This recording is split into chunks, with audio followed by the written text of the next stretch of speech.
Z majestátního náměstí Plaza de Bolívar, Santa Fe de Bogotá, Kolumbie, přináším poselství královských výšin.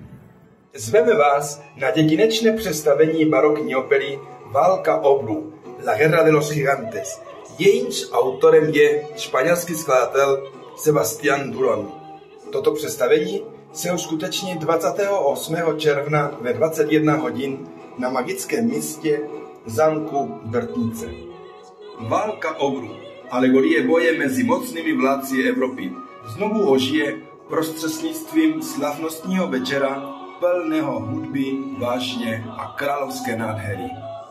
Hrdý Bourbon Filip V., vnuk Ludvíka XIV. A hlavní postava této opery vstupuje do dějin Evropy jako nový španělský král.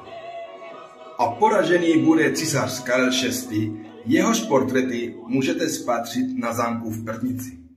Nechte se přenést do doby dvorských intrik a krutých bitev. Přijeďte do Brtnice.